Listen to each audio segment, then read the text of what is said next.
Okay guys, it is a very gloomy, rainy day in Canada, in Toronto. So I found this creamy corn soup by Dr. McDougall. And let me just show you. This is the cookbook, the healthiest diet on the planet. This is the one that we're using. And this is page 143. Let me just pop it out of here if I can. Jeez. Okay, so it is 143 in the book, and let's see, we need very few ingredients, thankfully. It's going to serve 6. That's wonderful. So creamy corn soup, and then we're just going to need broth, onion, flour, green chilies, of course corn because that's the star of the show, and then some cilantro. I don't have cilantro, so I guess I won't be using that because I don't have that in the garden right now. Okay, so it says to just put a little bit of the broth in. I just put a tiny bit of the water in, a 1/4 cup of water. I do have 4 cups, just over 4 cups of broth on the side because that's going to go in soon. And then I don't have onions, but I have onion powder, and I also put garlic powder as well. And then I'm just going to add the 2 tablespoons of the unbleached all-purpose white flour as well. So here's the flour. I'm going to throw that in as well because this is going to thicken it.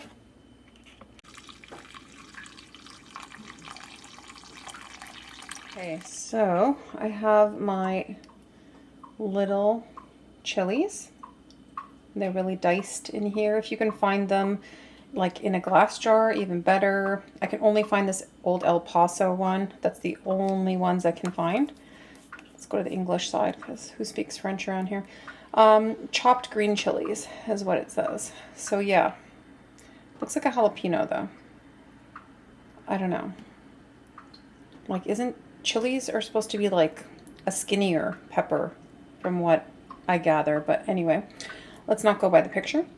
But yeah, so we're going to add this as well. It says 2 tablespoons, so I'm pretty sure this is going to be pretty much the whole can. I might as well use it up because I don't want to waste it, so I'm going to put the whole thing in, and that's 4 ounces, I believe.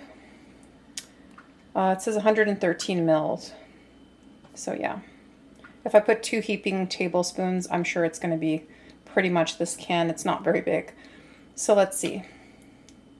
I'm going to test it out and see how much.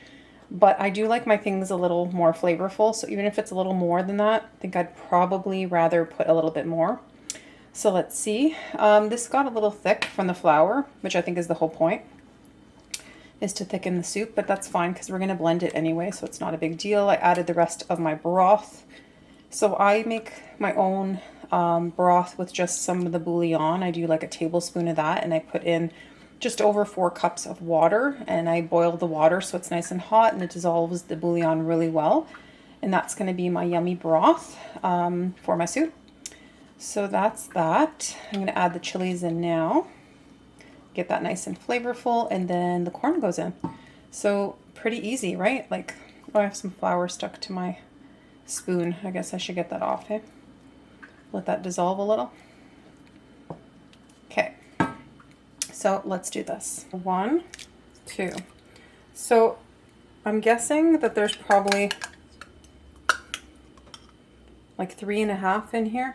I hate when there's like little bits of things, you know, because then you're just not going to use it. I'm just mixing that through.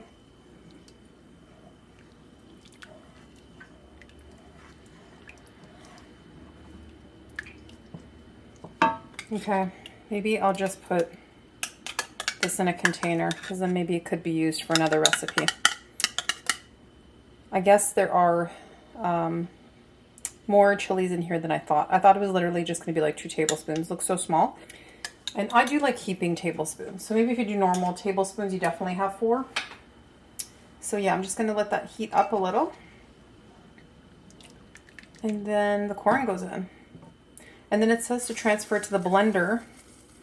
I do have the immersion blender, so I think I'm just going to use that. Might as well. And that way I don't have to transfer anything. That's the joy of having the immersion blender. So yeah. Ooh, it's nice and warm. I'm really freezing because of being outside in the cold. So this is going to be perfect. Okay, so I'm a little shy of 4 cups because I did use my corn for another recipe, but it's fine. I mean, next time I'll add a little bit more. I'm like 3.5 cups, or maybe, I mean, it's almost 4 cups. So close.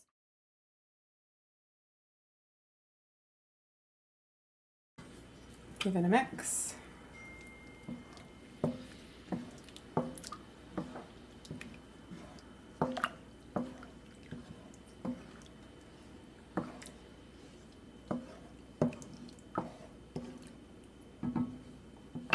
So Dr. McDougall's recipes don't call for any salt, just because he keeps everything salt-free and oil-free. But if you want to add some salt, you could probably add some to your serving bowl if you feel like you need it. This is flavored with really good broth, so I think if you have really flavorful, good broth, you're not even going to need the salt, to be honest. Now, because my blood pressure is always typically very low, I always put a tiny pinch of sea salt or Himalayan salt in my food. 1 meal a day is fine. That little pinch kind of gives me just enough of my extra sodium that I don't get dizzy and I don't have any issues. My blood pressure stays good. Or if not, it just really is quite low. So that's me personally. But most people that I know have high blood pressure, so this is a perfect idea because you're going to have an oil-free and salt-free meal. So you're going to have an oil-free meal, but also you're going to keep your your sodium in check without adding any extra, because your broth already has all that flavor and deliciousness. A lot of times your broth already has some salt, although you can get like a low sodium broth if you wanted to. And maybe there's some without salt. I don't know, not where I live, to be honest. I've never seen it, but maybe. So we're just gonna let this cook for a little bit. It says 5 minutes. I may let it cook for a few extra minutes because it's kind of taking a little bit. This burner's not super hot, but I have my dehydrator on this side and I'm too lazy to move it. This is like my drying zone over here, which I have to empty this one and get more of my teas drying. So I'm just going to use this one. It's fine. Just, it's not as strong. So like I said, I might cook it for a little bit more than 5 minutes. And then I'm going to start using the immersion blender and getting that nice and creamy. If you don't have one, then you're just going to ladle it into your blender and then blend everything up. Just be really careful because it's super hot and you don't want to burn yourself.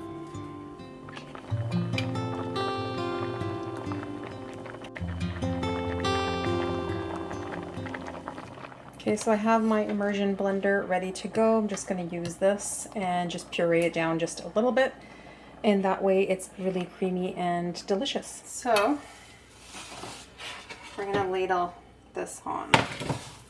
Let's see. Very creamy. Let's see if I can bring you over. Very creamy. And I used my immersion blender, and look at that. I'm gonna get foggy, it's so hot, but look at that color. Very creamy. Super yummy. Well, I didn't try it yet, so I'm assuming it's gonna be super yummy.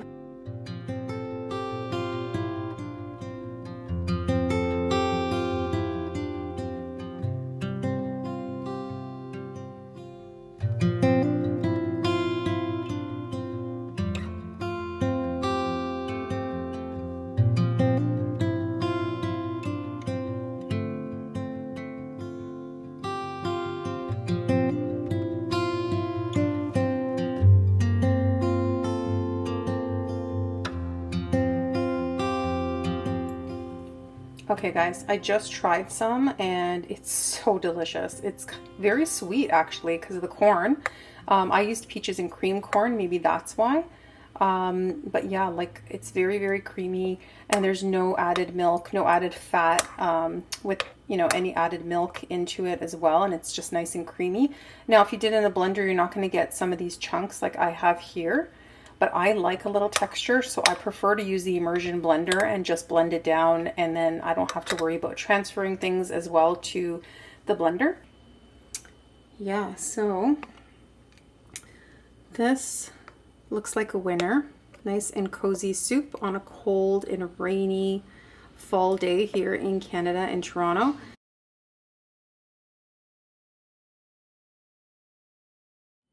Okay, I am just enjoying my soup and I'm really, really liking this. I don't know if it's the chilies in it too, but the flavor is so good.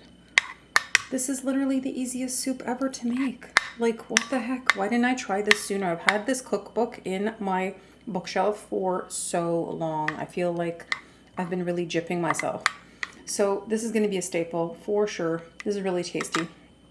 I thought I wasn't going to eat that much, but I think I may go back for a little bit more.